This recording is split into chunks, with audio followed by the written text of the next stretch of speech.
Welcome to Season 2 of the Sales Compensation Show, where we share the latest sales performance research, insights, and solutions through in-depth discussions with industry experts. Our goal for Season 2 is to enable our listeners to make smarter decisions based on real-world data and behavioral psychology. Join us for more holistic conversations and discussion about sales compensation and sales force effectiveness that will improve the lives and careers of both current and future sales comp leaders. I'm your host, Nabeil Alazzam. Welcome to the Sales Compensation Show. Today's episode features Christina Straggas, a senior leader in sales compensation and operations. Currently serving as the Senior Director and Head of Global Sales Compensation at Equinix, Christina brings a wealth of experience from esteemed companies like AWS, AT&T, with expertise in go-to-market strategy, strategic partnerships, and team management. Christina brings insights and promises to shed light on the intricate world of sales compensation within the dynamic realm of digital infrastructure. Christina, welcome to the show. It's great to have you on. Thank you. Super happy to be here. I ask this of every guest because I think it's so relevant to the world of sales compensation and how we all ended up here. But would love to hear your story, your background, how you got into the world of sales comp. I think it's probably similar to so many of us, where I didn't really think about sales comp as a career. You just sort of fall into it. So I actually came out of college, had been working for AT&T, which was back then Pacific Bell, long before the many, many mergers that we worked through there, and had a degree in accounting, but with an emphasis in finance. And what I knew was that I loved the numbers. I loved making sense of them. I loved figuring out what was behind the numbers, what drove them, and giving people insights. And just happened to see a job that was open in the company, something I had never done before, and interviewed with a woman who gave me a chance in sales comp with absolutely no experience. And, whatever she saw in me, I'm grateful for, because here I am so many years later and have made a career out of it. Now I think it's, much more of a recognized career. I think it's much more of a area of expertise that, people recognize. You can't just bring somebody into necessarily and think that you're going to get the best benefit and drive the right results and behaviors out of your sales team. So here I am many, many years later, over 20 years later, and still loving it. So it's such a great career because things are never the same. Transformation is always happening and so much faster right now that it makes this job really interesting.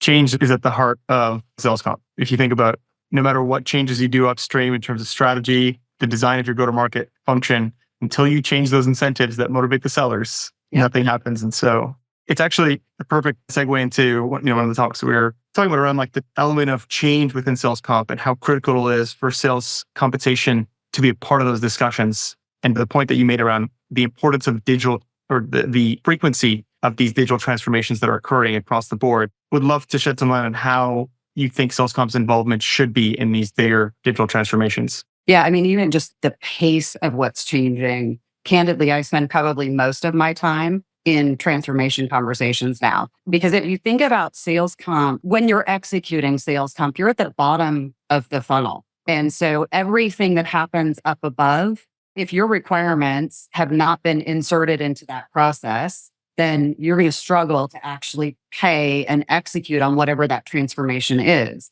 And so the way that I have approached it with leaders, and I've been really fortunate that I've had a lot of leaders who very much understand the importance of including a sales compensation lens in those transformation conversations that are happening across the business, where, you get into these work streams and you can hear what the outcomes are that people are trying to drive and what it means in terms of how the sellers will face the market, what we're going to be asking them to do, the pace of change in the products that we're asking people to sell. And, that's moving so much faster now, right? With all of this digital transformation that companies are going through and that many of us are trying to sell to our customers. We want to help our customers digitally transform. So we have to do it internally and we have to do it externally. And so all of that, you think about like the seller enablement as these changes are happening and making sure that you're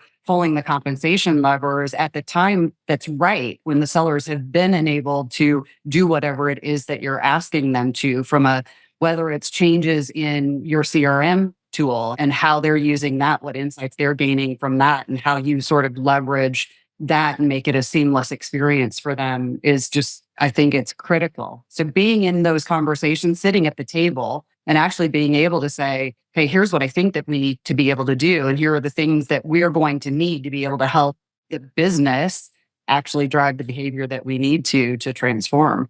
Yeah, it's true. I mean, in my past life as a consultant, I remember specifically sitting in a meeting after, the tail end of the project, and then having someone on the ops side put up their hand and say, we can't actually pay on that metric. It's not a metric that is stable enough to be paid on. And all of a sudden, it just changes the whole strategy, how to execute and translate that strategy into the incentives that motivate and drive the sales team. It's interesting because the frequency of change is just disrupting so many aspects of the go-to-market function. I mean, if you think about, okay, the barrier to entry from competitors is decreasing with the infrastructure to stand up a competing product gets reduced. The more frequently that's going to get disrupted.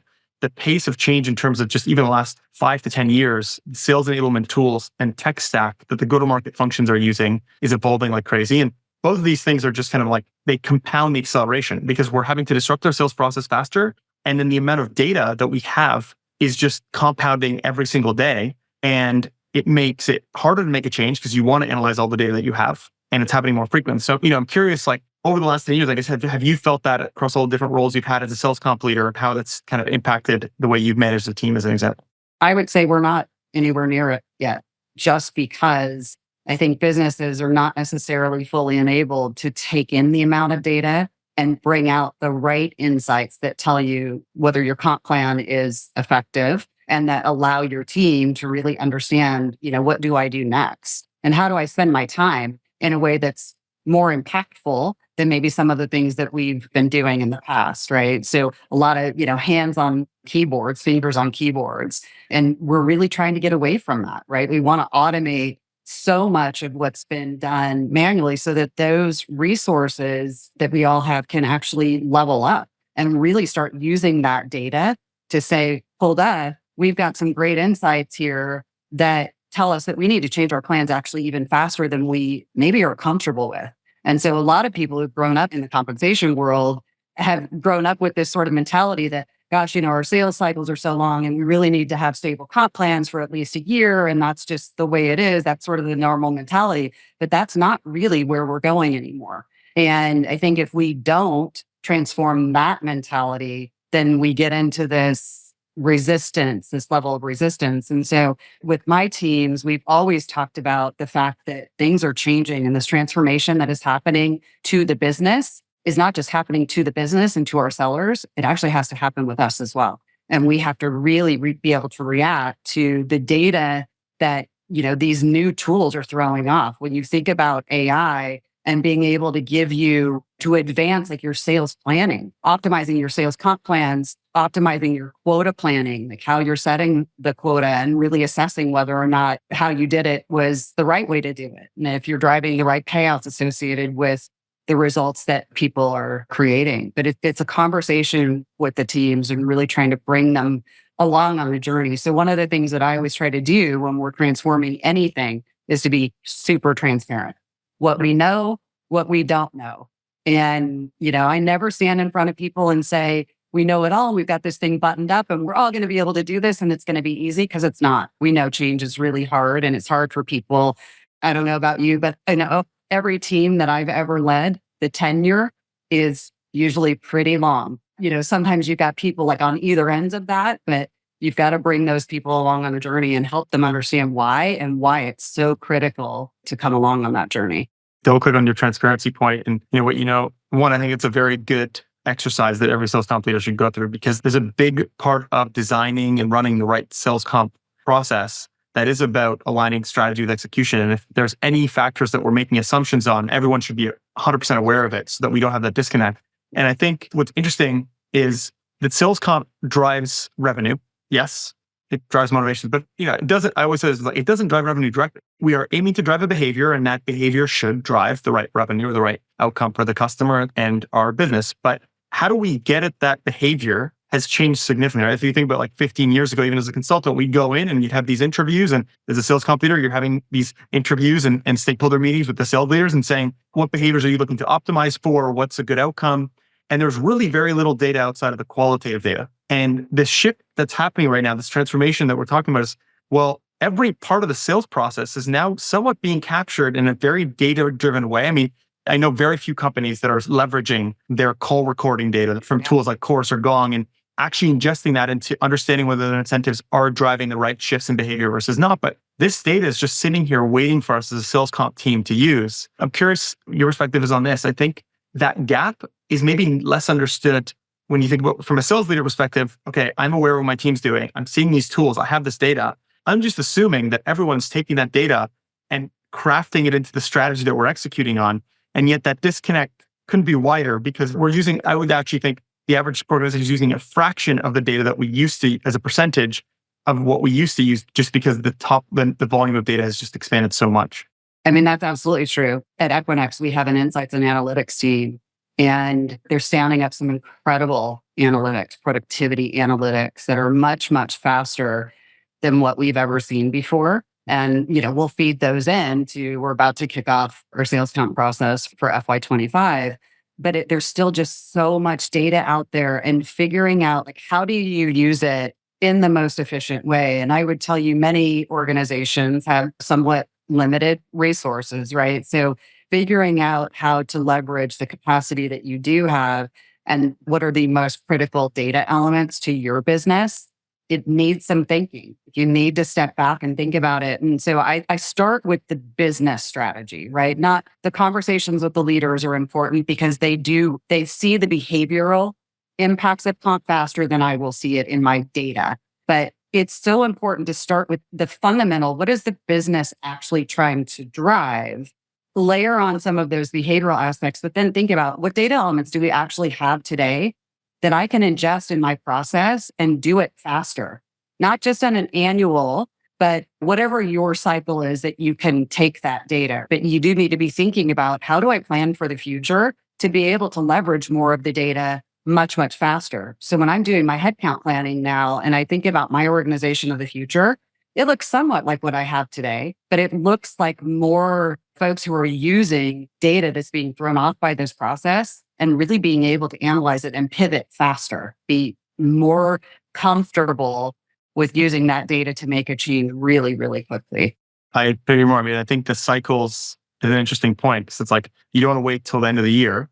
And I almost think, talked about this in some of our panels and it's come up in discussions from the audience. And I think it's very long. It's you almost want to create a KPI for an early leading indicator of success for each of the plan components that you're rolling out, because the cycles and speed of that could be far faster than your average sales cycle, right? You should be assessing, I think, your plan on the average sales cycle of the business. If it's 3 months average sales cycle, every 3 months, let's see, are we moving the needle in the right direction or not? Are we seeing that multi-year term kicker actually drive a change in the deals that are starting to come to fruition, as an example? But there's also, there's an element of if the component is actually working on upstream pipeline generation of a certain type, that cycle may not be a full sales cycle. It might be the first, 2 or 3 weeks. You should be able to see if that incentive is driving the right behavior. And how do we think about setting up dashboarding and reporting to kind of feed that analysis? You're absolutely right. The CRM data that we have is so much faster. Forever, back 5 years ago, we were looking in the rearview mirror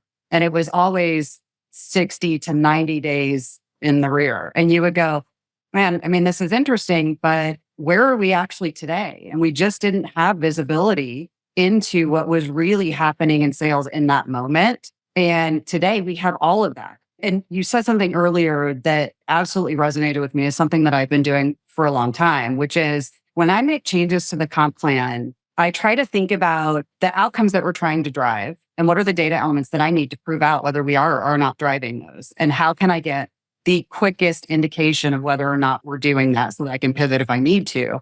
But I'm also looking for unintended consequences of the plan. If we focus on, let's just say, this one grouping of products, and that's different than the grouping of products that we focused on last year, are we driving the right behavior in that grouping of products that we're now focused on? But are we also then maybe negatively impacting the other grouping of products that we've removed from that element? Like you said, you have all of this data now. We used to just go, gosh, man, we hope that we're not going to negatively impact this while we positively impact this, but we don't really know. And we don't know until we see the data 2 and 3 months later. And then, in the beginning of the year, when you need to drive every dollar of revenue as fast as you possibly can, anything that's negatively impacted has outsized impacts across the plan year for driving revenue, right? And Yep. driving that behavior and then trying to pivot back if you find that you've not done it right. And by the way, you won't always do it right. You won't. Even with great data, you won't always do it right. You just can't get It's it. humans, right? Humans are squishy. There's this element of, I always say, like the perfect comp plan is the one when game drives the desired outcome. But Yes. that gaming behavior, you're always kind of like trying to predict what it's going to be, but you Yeah. can never get it 100%. I mean, this is where like the underlying structure of the plan, when you think about the design, there's a saying I heard earlier from someone, I feel bad I can't attribute it, but all rivers flow into sales comp, territory, quota, et cetera, et cetera. Everything flows into the sales comp process. And so when you're designing a plan, you're just setting up these like dams and channels Yep. for the river to flow. And you set the big infrastructure is the base plan, but you have to monitor to see, okay, are there any side streams that are leading us the wrong way? Right. That's where the kind of short term, there's a lot of negative connotation on like using spiffs incorrectly and overusing spiffs. But I think it's a fine line. If you underuse them, I think you're just not monitoring acutely enough to see where you need to repoint or redirect Right. that flow. And I think, you do yourself a disservice because we do have enough data now to not wait until the end of the year and see, did our guests land? It's a very valid point of like taking it into our hands to understand whether it's driving the right piece. When you think about the broader planning and back to kind of that base, or whether it's a part of a new plan year or a part of a digital transformation that's undergoing, when do you like the timing of that planning? When do you see that being in effect?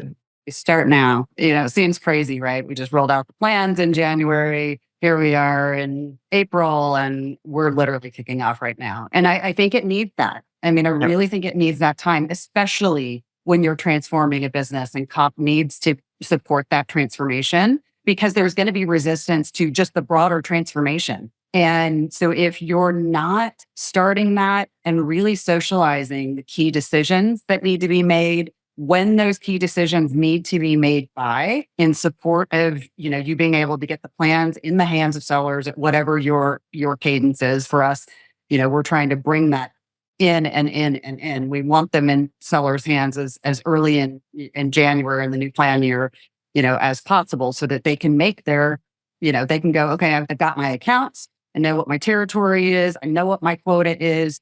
I know what my plan is, and therefore I know what I need to do to optimize my earnings. So we're working backward from all of that, and that integrated timeline of then when does quota have to happen? When does territory planning have to happen? When do you need to be totally aligned with your sales leaders? Work backward from all of those things. And the more transformation is happening, the earlier you have to get started. So in our business right now, it's digital transformation is so huge for our customers and for us internally that we're in the midst of a ton of change. And I know that many of those work streams that are happening impact what I need to do and how I need to react and how I need to tell the message. By the way, I think the other key element of planning is when you're rolling this out to your sales leaders and to the sales teams, if you can't articulate the why behind it, all you're going to get is resistance. You have to take it to, here's what the company is trying to do. This is the transformation that we're in the midst of. And therefore, these are the things that we're making changes to in your plan to help align with that transformation. But you need to speak the same language that your senior executives are speaking in your town halls and the communications that are going out. Having that same tone and bringing people along on that journey is really critical to plan acceptance. Because the last thing you want is people to go, hold up, I don't get it. Therefore, I'm going to drag my feet for the next 6 weeks, and you lose that critical time in the beginning of the year. The narrative needs to be very aligned to your point. I mean, you think about, okay, I'm hearing this from up top. This is our strategy. And then wait a sec, how you're paying me and the motivations and the targets that you're setting in front of me do not align. It just completely kills the momentum of the rollout. And frankly, you kind of lose trust that there is an alignment. And I think that's spot on. It's like, what is the narrative? That why? What is the story that you're going to tell? And it's hard to do if you don't have the buy-in from that senior executive to come in and kind of put. But I agree. It's like you're planning, and I'm curious to get your perspective on how you deal with this one aspect. You start planning in real time. You're constantly planning for that future change. So obviously, starting looking at today, towards the end of the year, we use this methodology in kind of product management, but it's, the cone of uncertainty. So I'm very confident what's going to happen in the next 2 weeks. I'm a little bit less confident what's going to happen in the next 3 months. And I'm certainly way less confident what's going to happen in the next 3 quarters. So the further I go out, the more that I recognize there's bigger, or, the cone expands and the range of probabilistic outcomes increases. So when you're going through your plan design and you're going through your planning cycles, how do you build or preemptively prepare for the fact that, well, come Q3, we may have learned such a big lesson that we're going to repivot a massive part of the go-to-market function and all of a sudden kind of spur a whole set of new planning challenges. So here's how you prepare for that. That's really hard. I think as long as you have the foundational strategy right, then most of what you're going to learn and most of what you may do in year to change and pivot should still be fairly well aligned with strategy for the next year. So most businesses, your core strategy, it changes, but it doesn't change that fast, right? What happens underneath it to support it absolutely accelerates, but the basic strategy shouldn't change that fast. And so in many businesses, at least where I've been leading comp, you have those sort of core products that your strategy on those is probably not going to change that much that quickly. Those are your sort of high value. They may be your basic foundation, and then you're layering on these new things. And that tends to be sort of where you change a lot more, is around what's the next new thing? Like, how am I going to drive increasing value to the business, increasing value to my customers? And that's where you get a little bit squishy, right? You sort of know a little bit. You get the idea of like about where are we going, but that's where you pivot a lot more. You can keep your foundational comp strategy roughly the same, but you need to be ready for those new things that leaders come out with, and product marketing comes out with and says, this is high value for our customers, high value for our business. We need adoption quickly, but we know there are hurdles, right? So you talked about spiffs, right? You sort of layer some of those things in and you test them out, and then you try to figure out, what do I need to do in terms of adjusting the comp plan if I need to adjust? But you have to be ready for those things. This is why I said in the very beginning, the thing that you will never be in sales comp is bored. You're always going to have some sort of challenge, because it's really interesting to support the business in that way, as long as you've got the energy to just keep committed to it and really keep engaged with it. So candidly, those things we try to anticipate. We know when our board of directors meets. We know when our leadership teams meet.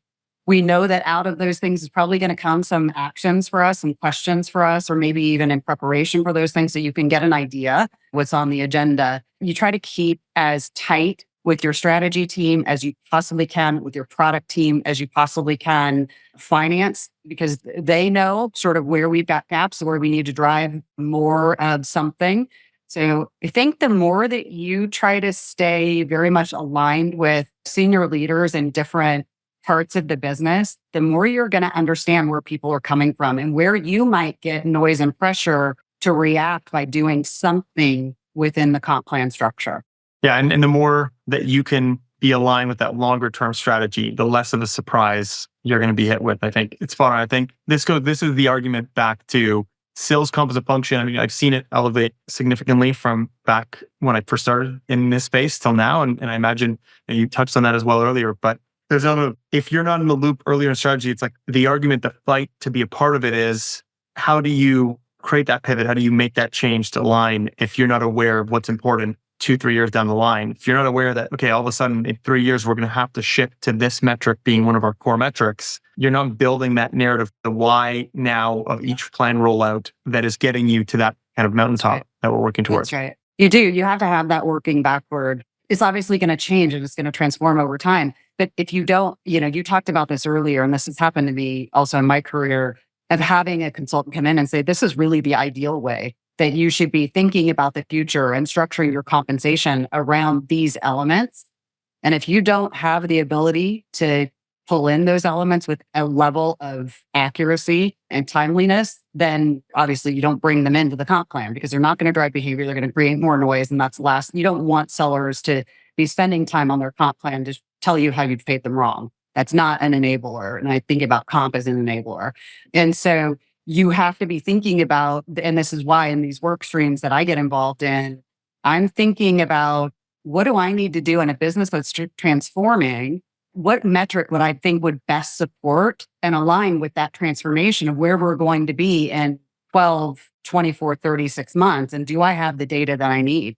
And you have to be loud about those things, because, in my career in the past, I have gotten sort of run over by people who are like, well, we just need to do it. We're just going to do it. And it's disruptive when you do it wrong, as opposed to enabling when you do it right. So I've learned from those lessons, and now I'm very loud about, we don't have the data with any level of accuracy. Here are the elements that we absolutely have to invest in and where I think that investment should be. And at the time that we test that out and we prove that the data is there, then I can action that.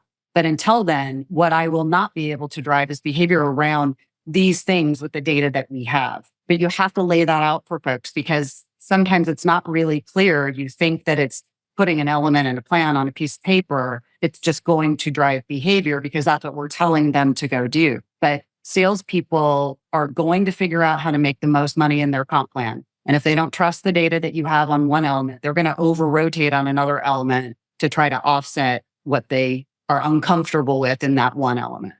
It is the noisiest part of the organization when it's done wrong. The moment there's any sort of pay, I've heard of like the top reps reaching out to the CEO. Yep, happened to me. Of course, that's going to get attention because, revenues is what drives the business. And I think there's an element of you want to make sure that you get that right. I'm curious, have there been any situations where you've rolled out kind of like I want to say a sample or POC of a specific metric just to demonstrate that point? Because sometimes you do get pushed to making rash decisions of like, well, we just need to measure on this. And how do you fight back? How do you almost prove your case without having to go to the full extreme of rolling it out of a comp plan? I have done that before. And it can work. You have to be very open and transparent with the leaders of the team that you're trialing it for about what you're trying to do. But I also think you have to be prepared to make it right. If you just know that this data is sort of questionable or the timeliness maybe is just not there, we don't have the processes right to support it, you have to be prepared to be able to have a fallback to say, we're going to pay you at for performance. We're going to pay you at some other level because we know this is noisy. And you don't necessarily want to come out with that because you do want to see how it's going to drive people's behavior. You don't want people going, well, I don't really care about it because at least they're going to pay me at 100%. Maybe that's better than I think I'm going to make anyway. So you don't really say it, but you do tell like the most senior leaders, look, we're going to make this right, but we really do need to trial this. We need to see what kind of behavior it is actually going to drive. We need to test our data, and this is the best way to do it. But you do it with it. You got to figure out your sample size, right? You got to figure out what the right market is. If it's, specific to a market, if outcomes could be driven based on the strength or, weakness in that market, you've got to figure out what the right balance is. So it's a little harder than you think it might be to pick the right population of sellers in the right location. No matter if you're global or if you're a single nation company. I see this done a handful of times, but again, it's not with enough data to say if it's actually the better potential outcome, or it has to be, I think, used in very specific situations, but choose your own adventure. Like if you select a subset of people to kind of test out this, like a new metric on, and there's a few ways that's been done where you can basically say like, you can pick this metric or this metric that you want to be tracked on. This is the targets that you have for this component. Or for kind of a very light POC, you can almost say, these are the two metrics, we'll pay you on the higher of, and get a sense of the latter gives you a little bit less data points because when a rep actually chooses one metric or another, it's a very strong data point in and of its own. Do they understand it? And then you kind of get a bit more buy-in and that feedback. But this goes back to pushing sales comp to be much more hands-on, leverage all the data, be faster. To your point earlier, like we need to be far more dynamic in the world of sales comp because we have more data. We can actually iterate and think about it as kind of a testing cycle. And I know in a previous conversation, I mentioned this and I think we touched on this, but it's like the role of sales is shifting so drastically. I mean, again, the example I use is marketing, and a CMO of a retailer 30 years ago is a very different role than a CMO of a retailer, an e-commerce retailer today, right? Where it's like the amount of data-driven nature of running that function today is orders of magnitude more than 30 years ago. And I think it's similar in sales where it's like, there's just so much more data and we're starting to see this shift. And so it's, catching up and leveraging it from a sales comp perspective. So kind of shifting the conversation to that future state of sales comp and what you see happening kind of in this next 3 to 5 years. I think no matter the size of the organization, I think you will see much more AI, ML driven comp plans, reporting, like effectiveness reporting, recommendations, quota setting. I think it doesn't matter the size of the organization. I think that there is tooling out there for everyone, no matter your skill sets within your team. I also think skill sets will change over time. Like we talked about earlier, if I think 36 months out, the days of my team having a lot of fingers on keyboards just to process the compensation payout should be tiny fraction of their time. And more of their time should really be spent on understanding the outcomes that we're driving, what the data is telling us, where we have problems so that we can react much faster. But I also think, and I don't know if it's 36 months, because I mean, like we said, things are changing so much faster that it could be that even at 36 months, that we have tooling that actually says, hey, red flag over here, you need to make a change to this compensation plan. And here's what we recommend, because the tooling knows what data you have. They know where you're seeing disputes and discrepancies. So all of that feeds into this bigger, sort of broader tool set that we're going to have access to, that I think just informs our actions much, much faster. And I think allows us to move faster. And there's so much tooling, what you do with your company, that just automates that plan setup and that quickness of being able to do that when it's been done so manually, in the past. And, in some organizations, you've got an IT organization that you've got to reach to. They've got to prioritize it. You're 3 months down the road before you can make a change. That's not where we are. Yes. We're there now. Businesses who have adopted products that allow that are able to do this now. So think about 3 years from now, I think it's even just that much faster. The predictive insights that you can get from AI models, where it's taking the historical data, it's figuring out what the drivers and what the influencers are of that data, and it's telling you, how can you maximize performance here? It's interesting because I think there's two parts. One is using the data to drive these insights to create better plan design. And funny enough, one of the reasons when I left consulting, I was working in the world of tech, 2015 in Toronto, and seeing the world of the AI cycle begin here in Toronto. It's like, my idea was AI for sales comp plan design.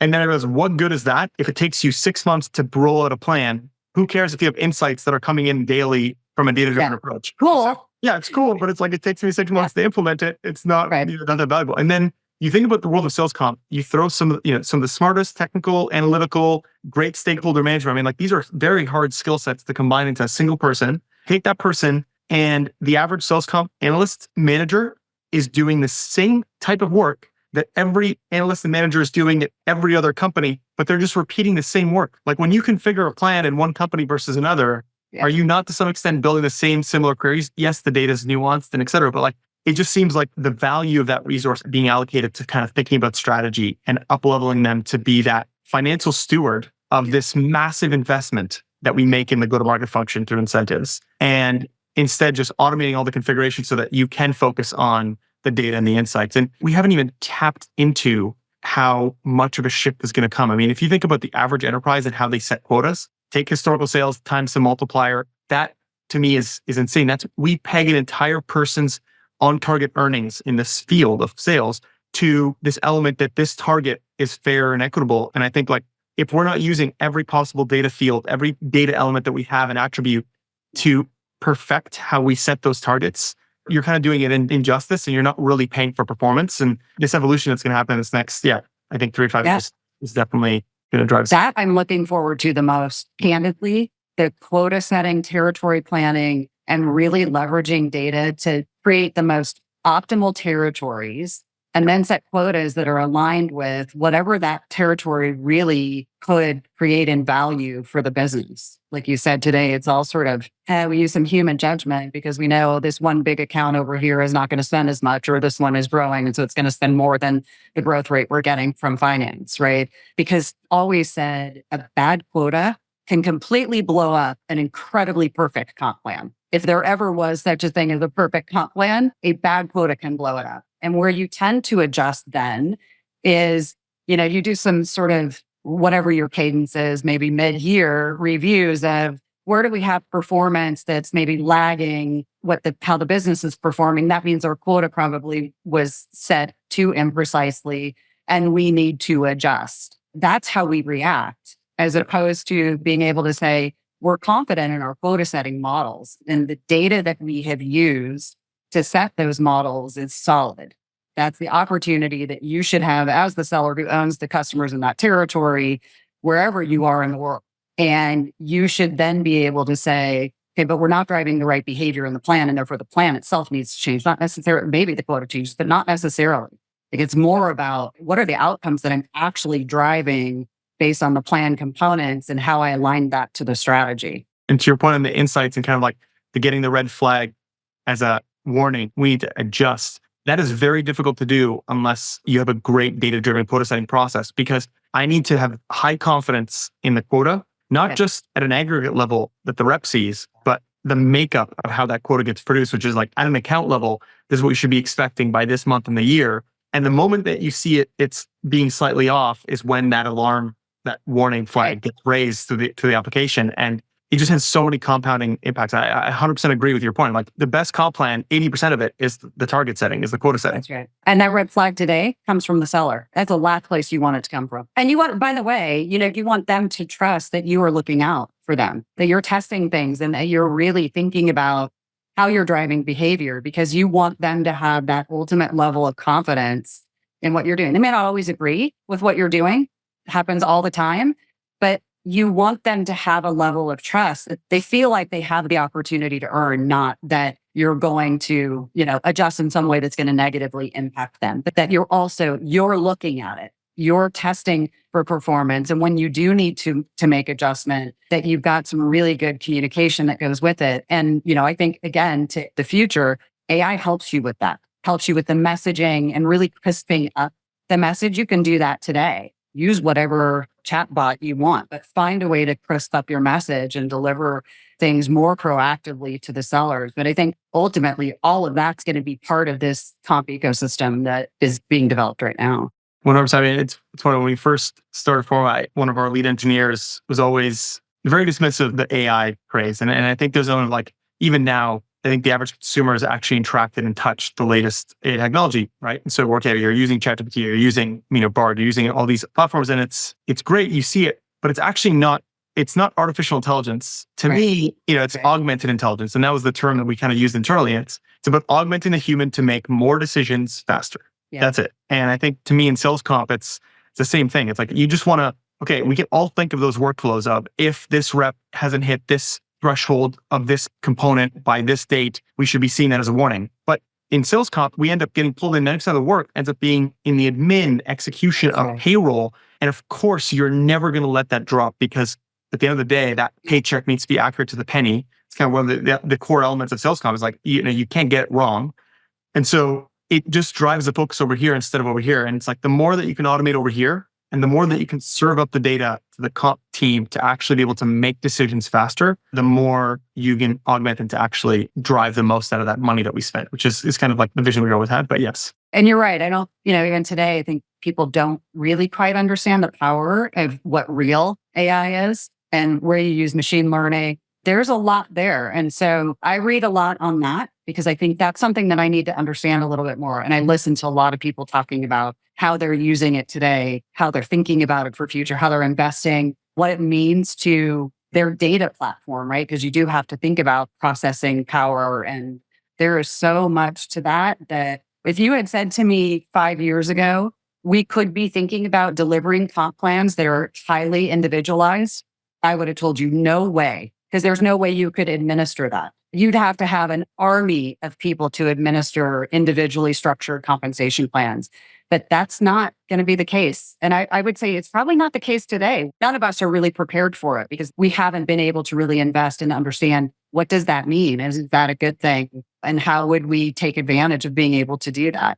If you take the human out of the things that we don't need the human being for, right? Like compiling a comp plan, writing the logic of a comp plan, that is a known problem. You know what the outcome should be, and we know the inputs. Coming up with the inputs of what that plan is, the insights that drive towards it, the decision behind, okay, here's some options from the data, which when I go, that's a human problem. I need to capture a lot of qualitative things in addition to this quantitative data to make a decision on the right plan. But everything else is a known problem. We should just automate that and move on. I think it's interesting, because like 20 years ago, when that shift from more, I would say the first big shift in sales comp administration was taking it from more of a completely unstructured problem to robust solutions that calculated payouts in a structured fashion. I mean, the big driver there was not about more dynamic, individualized comp. It was more of a compliance thing. You need to be able to have a controlled process to how to calculate $1 billion of comp spend every year as a company.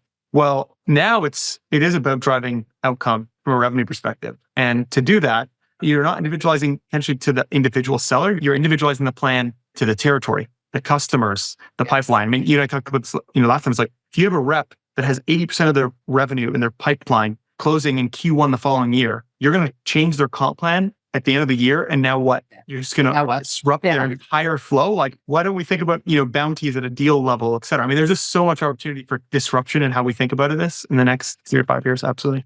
Those are the common themes, right? When you get feedback, when sellers are unhappy, there are some very common themes, and that is one of them. I'm reacting to what you've got in front of me right now. And at the end of the year, I'm still creating funnel around what you've put in front of me. You're going to change my comp plan. You're going to change my quota. So I'm going to get paid less per dollar of what I've already got in my funnel. It feels unfair. And those are always common refrains. Now, you changed it on me and I don't really understand what you're trying to do here. And so now it doesn't align with how I've built my funnel, how I've interacted with my customers. And you have to be really careful about that. I mean, even back to this major transformation that so many businesses are going through and the pace of that transformation, you still have to be careful about how much change you inject into the sales comp plan. You have to support the journey of the business.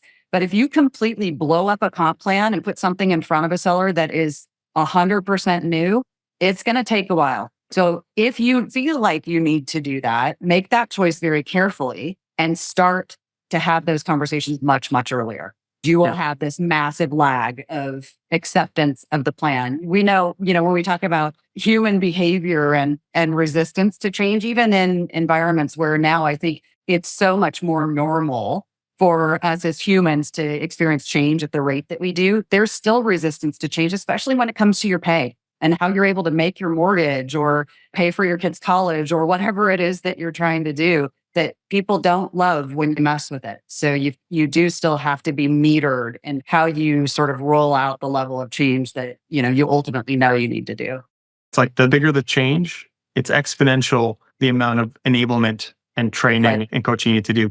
And that's the interesting part is, when you take a look at these services, no matter how well you think you've educated that seller on the new plan, it'll take them 6 to 8 months before the 80th, 90th percentile fully understand what behaviors they need to do within their comp plan to actually drive a win. And that's a very stressful position to be in at the beginning of the year when you see these new metrics and you don't know how to action on them. And I think, there's a lot of different tactics. We've covered it in some of our panels and some of our other podcast episodes that we've had, but you can't understate that. You can. And that's why you've got to just be so careful because you don't want that lag. As a business, you typically can't afford that kind of a lag. There's so much we covered in this episode. It's absolutely been fantastic discussion. So again, thank you, Christina, for jumping on it. Before we wrap up, I'd love to maybe leave on a question I typically ask, which is for all the sales comp professionals that are listening, those that are kind of whether early or later in their career, what's the one resource or whether it's a book or anything like that you've found tremendously helpful for you that you'd like to share with? I mean, I think there are some basics out there, right? So it depends on where you are in your career. I think that Alexander Group tends to put out some really good resources that help you just foundationally in how you think about sales comp. I think right now for me, candidly, I'm reading anything that's recent around technology. So we talked about AI, ML. Try to learn as much as you can about that. There are some great resources that are not so overly technical that make it challenging to understand. Yep. Lots of articles out there. Look at consultant websites because consultants have the exposure to so many people, so many businesses and what they're doing that you get a lot of good information. So for me right now, at what I'm reading, recency is critical because we're changing just so much. So I think the other thing that I would tell you is because we're changing so much, and this has nothing to do with sales comp, but more about sort of leadership and behavioral. There's a book that I just started reading called Crucial Influence. And it's really about how to lead positive change in an organization. And so you can use that whether you're a leader or not, a direct leader where you've got people reporting to you. I think everybody has the opportunity to be a leader and to lead change across their organization and show how to do that. So that's one that, I've started to read, and it's got some just really good tips and tricks and ways to think about how to influence and influence for change. So I would say that's another one that not sales comp specific, but really about behavior and driving change. No, I love that. I mean, I think, both those points are spot on. There's a massive technical disruption that we're going through where the faster you can get ahead of it, the better off you are. And regardless of whether you're a people leader or not, I think you are a stakeholder manager in the world of sales comp. You're kind of supporting a business unit, a sales team. So I really like that kind of in terms of impacting influence. And and getting that across the board. Well, just want to restate, thank you so much, Christina, for joining. I really enjoyed this discussion. I hope to be tremendously helpful for those that are listening in. Thank you for joining. I really appreciate you having me. It's great. The Sales Compensation Show is brought to you by Forma AI, the first sales compensation platform designed around the agile methodology of comp ops. To learn more about how Forma AI can help design, execute, and optimize your sales comp strategy, visit forma.ai. Find us by searching for Sales Compensation on Apple Podcasts, Spotify, Google, or anywhere else podcasts are found. And make sure to click subscribe so you don't miss our next episode. On behalf of the team here at Forma AI, thanks for listening.